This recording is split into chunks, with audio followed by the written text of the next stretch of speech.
So, please, you got the answer to the last part of your question last night. No. You told me that you would like to continue with the same. Yeah.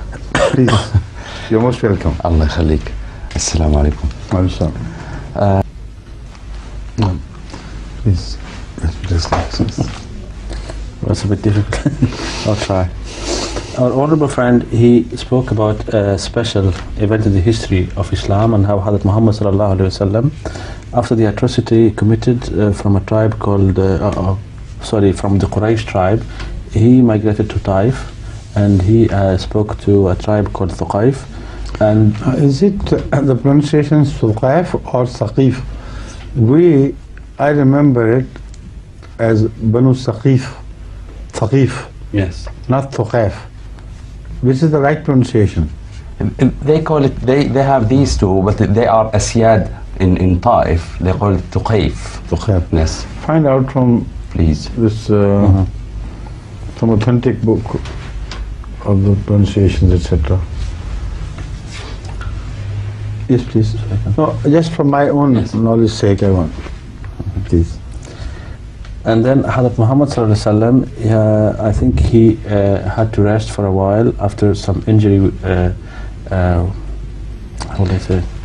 When he preached to the people of Taif, the leaders of that tribe, first of all, told him to get out. Yes. Leave the city. And then they told the urchins of the streets, the boys, the hooligans, to see him out, stoning at him and abusing him. So he walked out, and with his own blood his shoes were filled. And it was difficult for him, with the slipperiness of the blood in the shoes, to walk. He didn't say a word. There was a small garden of Utbah, I think, was it Utbah? Utbah ibn Rabi'. That's right, Utbah ibn Rabi'. There, by the wall, he sat and prayed in the words which you have just quoted. So pathetic, so deeply, profoundly sorrowful, sad, and I can't express how these words can be explained. They can be qualified. It's fantastic how he expressed himself. When the angels of the mountains descended, I don't remember whether it was Jibreel alayhi salam who did it or the angels of the mountain descended and wanted him to express his desire, his command, as if God had sent them at his command and said, if you like, we can press both the mountains together and destroy this township forever, so that there is no sign left of them. It is completely crushed and destroyed. Now this happens during certain volcano eruptions, etc. Some townships are destroyed and wiped out altogether. So perhaps the angels of the mountains were, had that in view. But the answer which you've quoted of Rasulullah, it also is reported as this: Allahumma ahdi qawmi fa innahum la ya'lamun. Allahumma ahdi qawmi fa innahum la ya'lamun. I don't want this azab. I want that you guide them, because they don't know what they're doing. So this is so far. Then the question, please. The question said that Hadith Muhammad sallallahu alaihi wasallam, he has prayed for the arham. عسى أن يكون بين أرحامهم من يؤمن بالله. Yes. He did not like that the two angels carry the punishment on the people of that place, because he hoped that maybe some of their progeny will worship Allah. And his observation is, if Hadith Muhammad sallallahu alaihi wasallam, this was his feeling about the children of the non-believers, so of course he in theory should pay more attention to the children of the Muslim nations. And nowadays we mainly really need children to say La ilaha illallah Muhammad Rasulullah and spread Islam all over the world. But what we see in fact and in reality in the Muslim world nowadays, people pay more attention to dogs. They look after dogs and spend too much money on them, and they do not wish to have more children which will carry the message of Islam. And he has asked Hazur a point of view in this respect, and is there any appeal from Hazrat Amir al-Mu'mineen to open the eyes and minds of Muslims about this important topic? Now, first of all, you have related it to a very great event in the history of prophets, where a prophet is offered a revenge when his wounds are still bleeding and smarting. And he says, no, I don't want revenge. This is the glory of Hazrat Muhammad Rasulullah Sallallahu Alaihi Wasallam's magnanimity and his character and smile. Secondly, his expectations and hopes came true, because the history tells us that the entire people of Taif, after Fatah Makkah, went to Medina and became Muslims at the hand of Hazrat Muhammad Rasulullah Sallallahu Alaihi Wasallam. But at the same time, they still had that love of idols in their hearts. They were not fully cured. They were only, I think, because of the blessing of Muhammad Rasulullah Sallallahu Alaihi Wasallam's prayer, they accepted Islam. But at the same time, they demanded from Rasulullah Sallallahu Alaihi Wasallam to give them license to keep some of the temples standing. Temples where the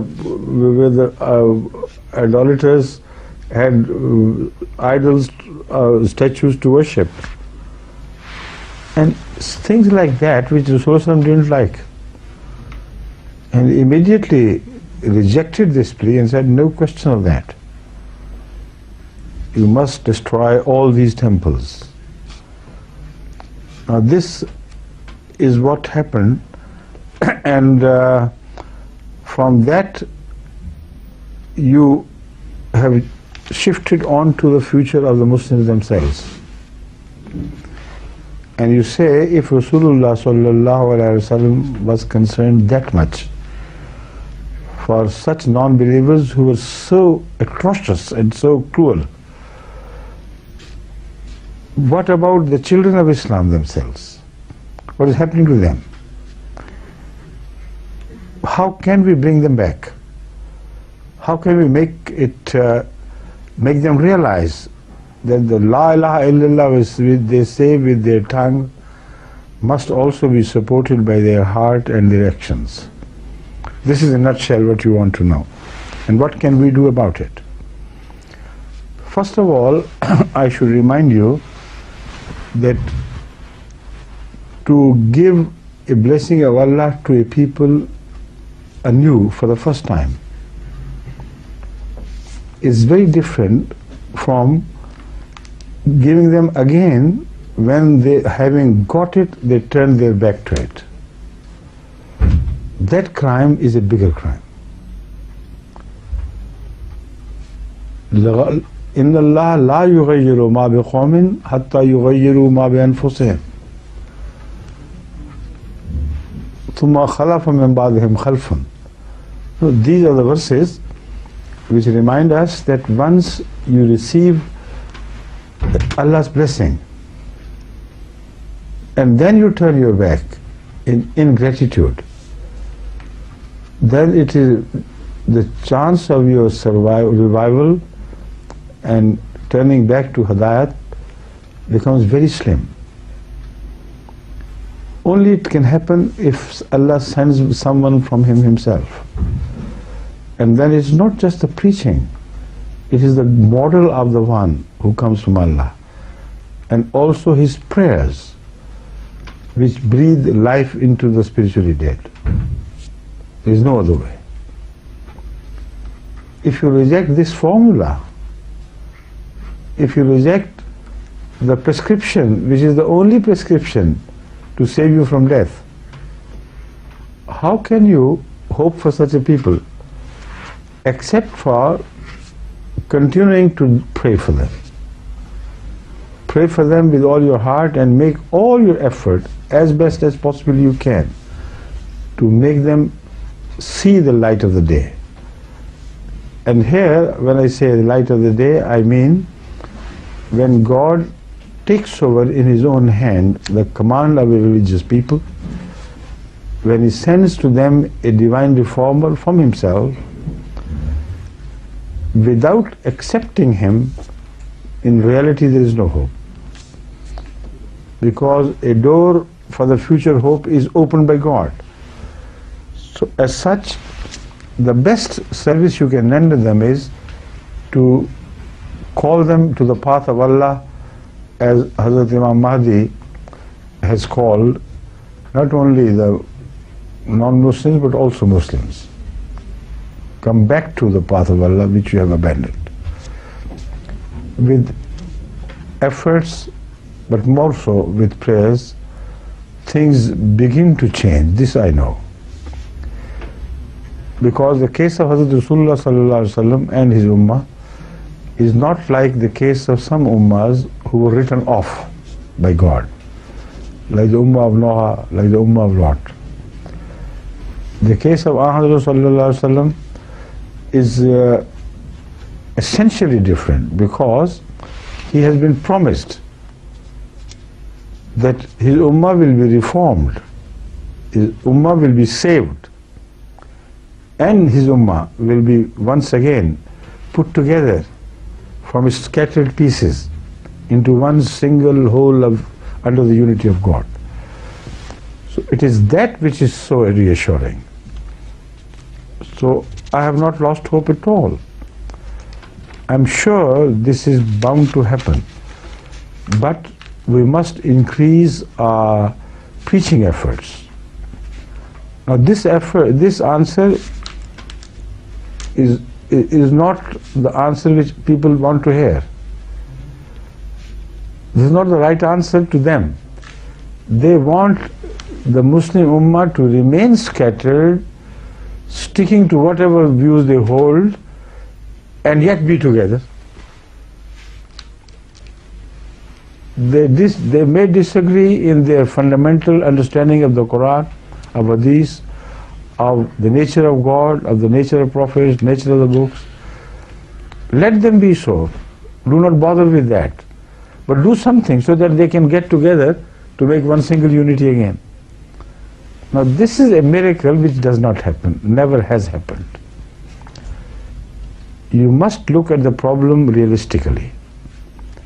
If a people are divided, why are they divided? If they are divided because their hearts in the first place became diseased. If they are divided because they do not read the Holy Quran without colored glasses, without the twist in their eye. So without curing the disease, how can you bring about a reform? So many times the Muslims, in their wish for something to be done, they produce solutions which may look attractive. Come on, let's give them a call of getting unified. Be one ummah again. A beautiful call indeed.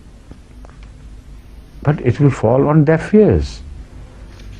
Because each of the sects of Islam thinks they are on the right path. So they think that the call is for others to join them, not for them to join others, you see. So they keep sitting tight in their own shells of independent existence within Islam. So this tragedy must be fully analyzed before we think of the right remedy. And as I have suggested, the right remedy is the only remedy which has been prophesied by Rasulullah himself. And this is the remedy which I am trying to explain repeatedly. Once, when he spoke of the bad days to come for Islam in the age which we know as latter days, He described the Dajjal, the fitna of the Dajjal. He described other calamities which will befall the Ummah.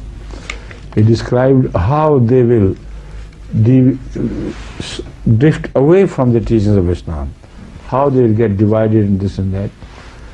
In Kitab al-Fitan you can read all these descriptions which Rasul sallallahu alaihi wasallam gave as if he was watching things happening before him. Very clear description of things to come which have come true already. Once when he painted this very tragic image, one of his companions said, "O Prophet of Allah, do you mean to tell us that your ummah will be ruined in the end? It will be destroyed? This is what you're telling us." He said, "No. كيف تهلك هذه الأمة؟ أنا في أولها والمسيح ابن مريم في آخرها." When I am in the beginning and the Messiah to come is in the end, between the two, this ummah can never go to a disastrous end. Cannot meet a disastrous end. So the only solution he suggested was this. I have never read any other solution than the solution of Mahdi or Messiah, which we believe are one and the same thing, under different titles.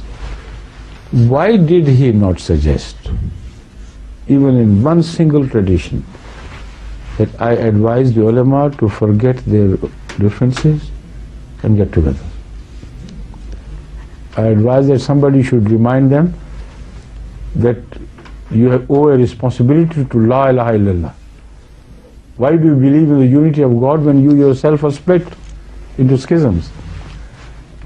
A simple answer which did not strike Hazrat Muhammad Sallallahu Alaihi Wasallam's mind, because it's simple but unrealistic. People who get divided because of inner diseases, they never get united by themselves. This has never happened in religion. Only a divine interference is needed or warranted by the time. And when he comes, who comes from God, only he can cure. Try whatever you may. Others have done before.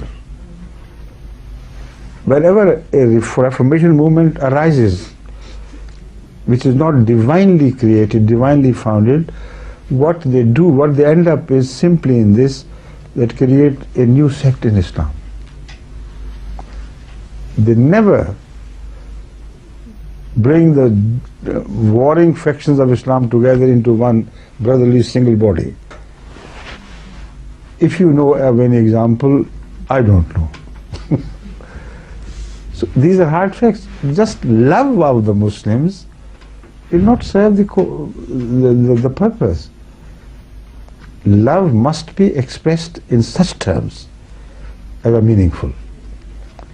And by that I mean, you must regularly pray with full hope and trust in Allah that He should do something to revive this body of Islam, and also to work for the spread of the message which God has sent to us through His appointed Imam.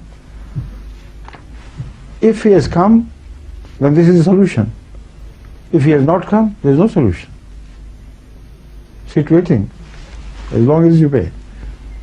It has never happened before that the Ummah which got divided by its own folly or the folly of its religious leaders became united again, and an Ummah which became diseased through and through got cured by itself. This has never happened in the history of mankind. Only divine interference is that which can save such dying people.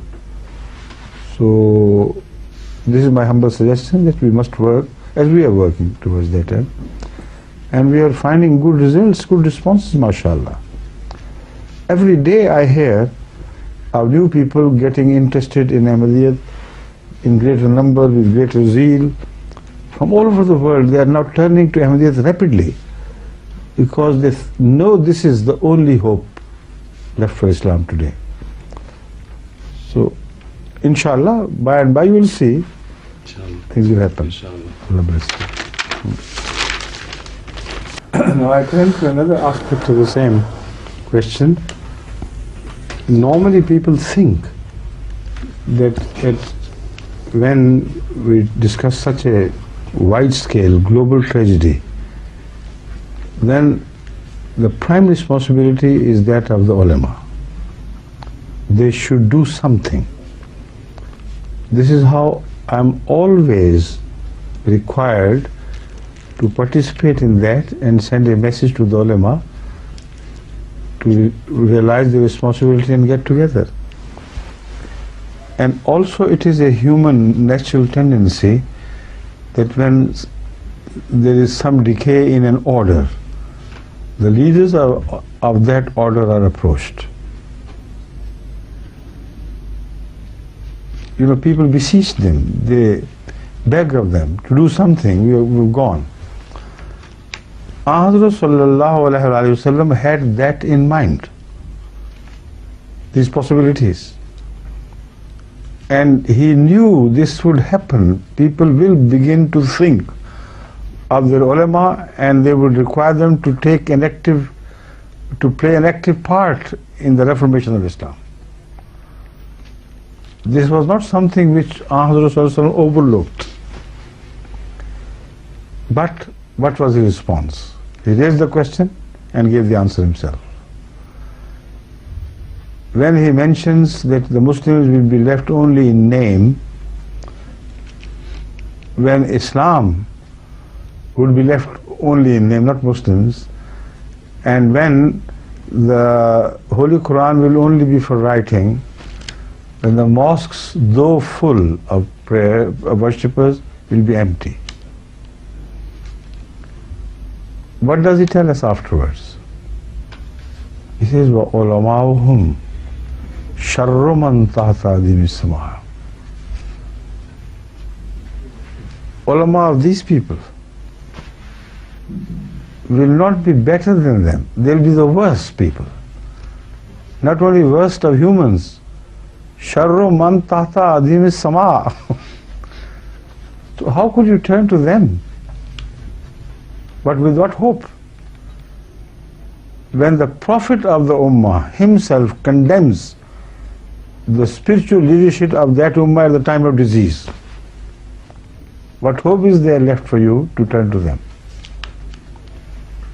And further, these are hadiths which ulama, put their hands on. You never hear them from their pulpits. You hear them shouting at the top of their voices, 30 Dajjals will come. And beware, the Dajjals are going to come. But remember, no prophet will ever come. The disease will spread. The cure is wiped out, finished. But they never tell you about themselves. When such bad times come, what role will the ulama play according to Hazrat Muhammad Rasulullah sallallahu alaihi wasallam? They do not touch this subject.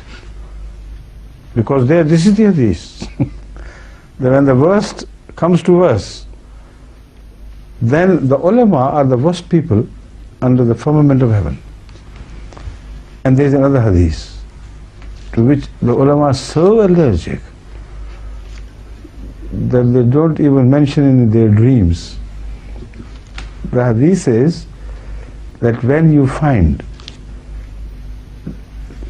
the split in the world of Islam, when there will be faza, people will be very restless. What's happening? Like you are raising the question. Then they would turn to the ulama to ask them to come to their help and do something.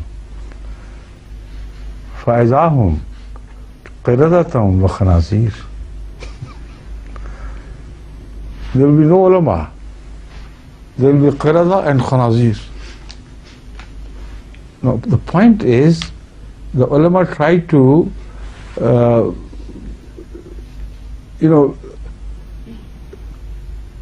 present this hadith with some doubts about the rawi, this and that. This is not the hadith from the first generation, the second generation. It is a hadith from the third generation, and so on and so forth. But the point is, who made this hadith? Why was it permitted to remain? Why the subject or the contents of this hadith were not criticized by ulama before? They knew this hadith was certainly true because the matter discussed therein is based on the Quran. What happened to the people of Israel? When they turned bad, when God condemned them, what did He make out of them? Qadada wal khanazir. So if the other ahadith which ulama accept are true, and they are true, that in the latter days this ummah will become so similar to the ummah of Moses, like one of the pair of the shoes is similar to the other. See? With such perfect similarity. Why shouldn't that happen? This is mentioned in this hadith. Based on the Holy Quran. You can't run away from it. And the message is very sinister, but meaningful. The prophets do not, indulge in invectives, calling bad names to others. Whatever they say is true, and you must find out the underlying meaning. What is a monkey? He imitates sometimes to be a man, but he is a monkey. Nothing of human can enter his character if he imitates human behavior. Essentially, he remains a monkey. Only superficially he looks like a human when he acts. When the player of with monkeys, what they call dugdugi, what do you call it in English? But they sound something in their hand, dug, dug, dug, dug, dug, dug, dug, dug, and the monkey dances to it, and the monkey poses as a newly married bridegroom, and the female monkey poses as a newly married bride, and they wear human dresses and caps, and they dance to the tune, and they look like humans, they stand on their 2 feet and dressed like. Do they become humans? So these ulama imitate Islam, imitate the Sunnah, but it does not sink into them. It is just superficial. That is why they are monkeys. And what about the swines? What do? The swine destroy all the fields which are sown with such labor by the farmers.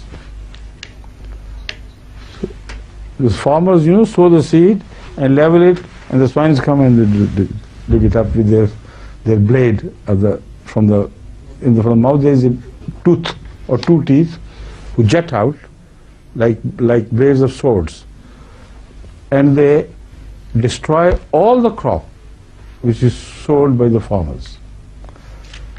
So they will destroy the crop of Islam themselves. This is the message. They will have filthy habits. They will have such diseases, spiritual, moral diseases, from which this animal suffers. And they will just imitate by dressing like Muslims, What will they do for you? What can they do for you? This is the verdict, Hazrat Muhammad Rasulullah. This is the verdict of the Quran. What other answer can people expect from me? See? But the translation will be made tomorrow, inshallah. Yeah, but لو سمحت مسؤولية من هذه? Who's responsible for this? the people themselves and the ulama themselves. Yeah. Both. For a long time, if a disease is permitted to grow, with the passage of time, it happens that it reaches maturity, a time when it is mature. And when it becomes so strongly entrenched in the people, that is the time when divine reformers who are not prophets of Allah, who are not appointed, commissioned as prophets, they can't do anything about it anymore. You see, all this, according to Hazrat Rasulullah Sallam, was to happen despite Mujaddideen. See? Yeah. So Mujaddideen again are divinely created holy people, but they are not prophets, so to believe in them is not essential. That's the problem. And they are only people for local problems and a short time problem. No Mujaddid has ever appeared who was universal. Well, Hazrat Muhammad Sallallahu Alaihi Wasallam's message was universal. So there is deep sense in everything which Ahmad Sallallahu Alaihi Wasallam predicted. But of that, to that we'll turn tomorrow inshallah. Okay? سأقدم لحضراتكم إن شاء الله في لقاء الغد ما قاله حضرة أمير المؤمنين في لقاء اليوم. شكرا على حسن المتابعة والسلام عليكم ورحمة الله وبركاته. السلام عليكم ورحمة الله.